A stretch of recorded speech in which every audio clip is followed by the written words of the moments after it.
Let's quickly check.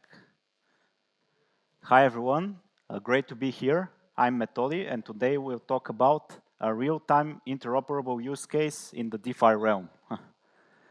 So before we start with the nitty and gritty, a really short introduction about me. I'm doing product development at Nolus. So as a product developer, I'm working closely with our talented dev team, helping out with things like documentation, governance, or conceptualizing new ideas for extending the protocol's offerings. On the Nolus Discord server, you can find me mostly lurking around the validator-related discussions. So I've joined this team roughly 2 years ago, so nearly been part of it nearly since the very beginning. These past 2 years have been filled with challenges, many of which we've overcome, while others we continue to tackle. And before we dive into what this year in particular had and will have in store for everyone around Nolus, from the team to the community, let's give a brief overview of what Nolus is and what it aims to solve in the Web3 world. So Nolus is an app chain, a cross-chain protocol powered by IBC and Interchain accounts, built with the Cosmos SDK and the Cosmos smart contract platform. It utilizes established decentralized exchanges like the Osmosis DEX on Osmosis and Astroport on Neutron, with many more to come. And Nolus offers a novel DeFi solution that provides greater asset exposure with a lower risk of liquidation and a focus on minimizing liquidity fragmentation. What does this all mean and how does it work? On Nolus, you have lenders and borrowers. Originally, lenders could only provide stable coins and earn back in rewards in the form of real yield in those set stable coins and with additional NOS incentives on top. With the recent updates, volatile currencies have also been included as lending options, but we'll cover that in more detail a bit later on in the presentation. The borrowing aspect is what's interesting and what sets Nolus apart from other lending solutions out there, like, let's say, Compound, Aave, or their respective forks. Borrowers on Nolus, they provide a deposit, and we call it a down payment. And the interesting part here is that they can borrow up to 150% of that deposit's value from the stablecoins lending pools that I mentioned. And what the system does in the background is that it would instantiate a separate smart contract instance, transfer those assets over to a supported network via IBC, and using interchain accounts, it would swap them to a desired output asset. And this effectively creates a cross-chain margin long position on that given asset with a fixed interest rate. So up until recently, borrowers could only long assets, but that's not the only use case anymore, and we'll cover that a bit, as mentioned, a bit later on in the presentation. So this was the short info on Nolus. So now let's get to the core topic of this presentation, and that's the roadmap for this year, 2024. I'll go over what we've achieved so far, then address the various technical challenges that we faced as one of the first protocols to do real-time cross-chain communication via IBC and Interchain accounts, and then we'll finalize with the goals we have set for the remainder of this year. Needless to say, it's quite packed. So, in terms of integration, we open up this year with the successful launch of the second major liquidity hub, which is the Astroport DEX on Neutron. And with this, users on Nolus were able to open lease positions, which are borrow positions as mentioned, on Nolus with assets from Neutron, such as NTRN. We then focused on the reserve contracts. And the reserve is a special smart contract that has one instance per lending pool. And the goal here is for that reserve contract to act as a backstop for potential bad debt in the system due to, let's say, untimely liquidations because of extremely volatile market events. We then implemented in-app swaps powered by SkipGo. And with this, users do not have to bridge between different Cosmos or non-Cosmos chains, swap on various DEXs, only to have to bring back those assets to Nolus to use. But they can do everything at once, in one go, from the already familiar interface of the Nolus DApp, thereby boosting the overall UX. And in addition, all swap fees additional swap fees applied on top go to the reserve contracts I mentioned just now. the last key feature that we've introduced is shorting. So yeah, we've arrived at the point of the presentation where I do the grand unveiling. So you know that borrowers on Nolus can effectively open cross-chain margin long positions on supported assets. Our team realized at some point that this model could effectively be turned around, and this happens through the introduction of volatile-based lending currencies. So lenders now are able to not only deposit stable coins, but volatile assets as well, single-sidedly. Volatile assets like, let's say, Atom, Osmo, or NTRN, they would be able to earn rewards in real yield in the form of those said volatile assets and with additional NOS incentives on top.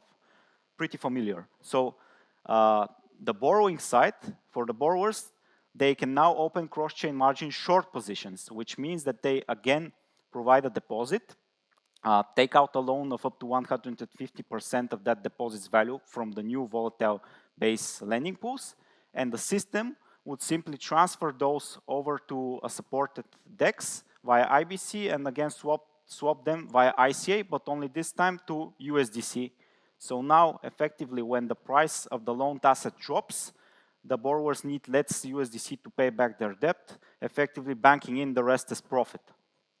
So this feature is, in terms of smart contracts, is live on mainnet. We still have work to do on the UI front, but it's coming up pretty soon. And with these integrations, borrowers now have a bidirectional market exposure on supported assets on Nolus.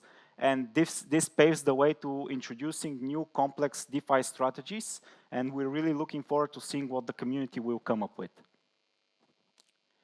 So now let's go over the challenges that we had to face or solve or optimize during this year.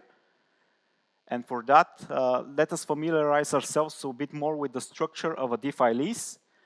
So DeFi, whenever a borrower wants to open a position, they interact with a so-called factory smart contract that is in turn responsible for instantiating a separate smart contract instance for that specific borrow position.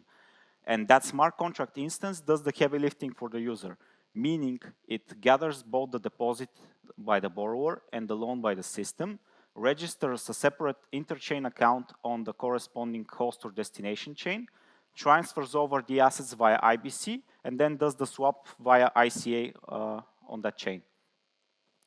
And now interchain accounts actions are performed via a separate pair of IBC channels, which are ordered by default. Ordered means that whenever there's a timeout along the way, there needs to be a recovery process because the channel would get closed. And this recovery process simply opens a new pair of IBC channels. And in contrast, the regular IBC transfer channels, which you're all familiar with, are unordered by default, meaning that whenever your transfer doesn't go through for some reason and it times out, the channel doesn't get closed. At some point, activity on Nolus spiked significantly, which meant that as more and more lease positions or borrow positions got opened, more and more interchain accounts channels got respectfully also opened. And this managed to create a relayer burden. And relayers are third-party services which act basically as postmen between two or more different Cosmos chains, transferring the packets. So this burden was situated mostly on the startup time of the relayer process because they needed to scan through all of the existing channels. And this scanning process, in turn, is necessary such that new ICA channels could get opened. And challenges like these allowed us as a team to significantly improve the infrastructure that Nolus is relying on and make it more scalable and resilient to potential future volatile events. As a permanent solution, there is a new IBC lineup 8 that makes interchain accounts channels unordered. This means that there will be no more of this recovery process that I mentioned, which in turn would significantly boost the opening and closing time of lease positions. We have already seen significant progress on that front since the launch of Nolus last year. back when Nolus launched, it took around 1 minute and 30 seconds to open a lease position, for example, whereas now it takes around 50 seconds to a minute. And we as a team have the intention of continuing to continue reducing this period such that it becomes near instant for the end user.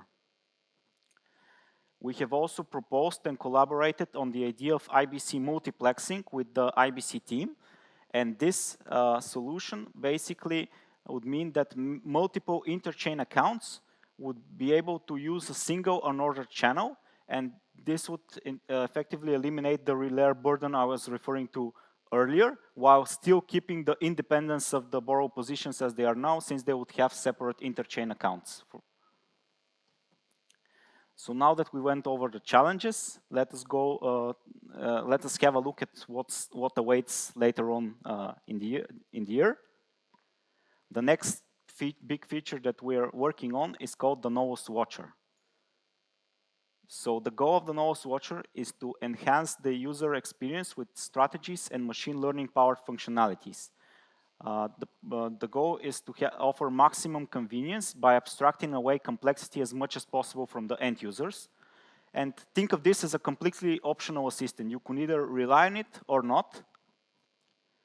I mentioned strategies. So the first one that would be coming up would be direct debit for interest repayments. And the way that works is that users would be able to give allowances such that the system could use those for automatic interest repayments.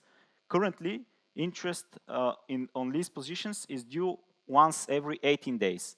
And with this functionality, users wouldn't need to manually repay their interest. And also, they could take advantage of so-called liquidation safeguards. This means that if the loan-to-value ratio goes up significantly for a given position, through these allowances, it could get reduced and brought back to a healthier level, while the user is not looking at the charts, for example.